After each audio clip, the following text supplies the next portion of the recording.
Cassette की प्रस्तुति। भोर सन साँझ भेलै साँझ संगे भोर गे मैया दुलारी गे मैया दुलारी गे मैया दुलरी एलौं पूजा में करै छी इंतजार गे मैया दुलरी एलौं पूजा में करै छी इंतजार।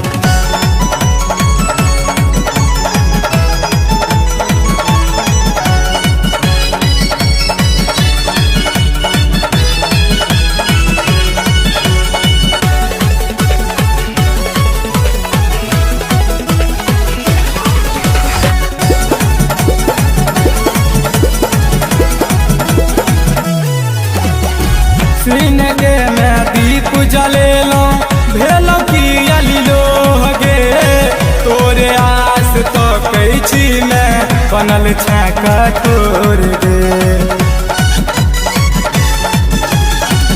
सीन के मैं दीप जलेलौं भेलौं कि अलिलो गे तोरे आस तो कहै छी मैं बनल छै कठोर गे।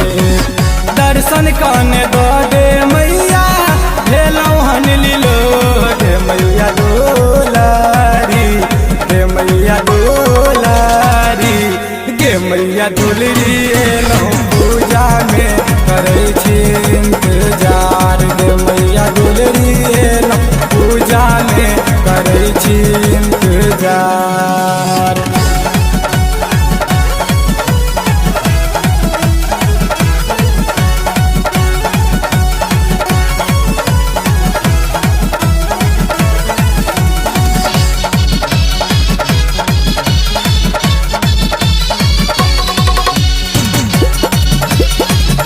आप सुन रहे हैं गंगा कैसेट की प्रस्तुति।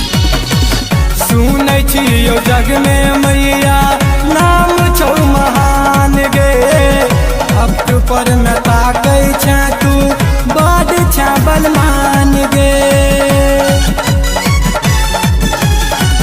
सुनै छियौ जग में मैया नाम छौ महान गे भक्त पर तू ताकै छै मैं बड छै बलवान गे।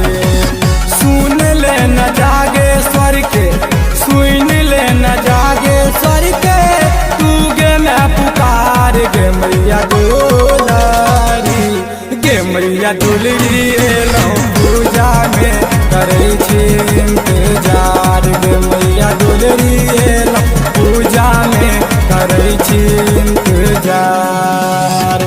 भोर सन साँझ भेलै साँझ संगे भोर गे मैया दुलारी गे मैया दुलारी गे मैया दुलरी एलौं पूजा में करै छी इंतजार गे मैया दुलरी एलौं पूजा में करै छी इंतजार।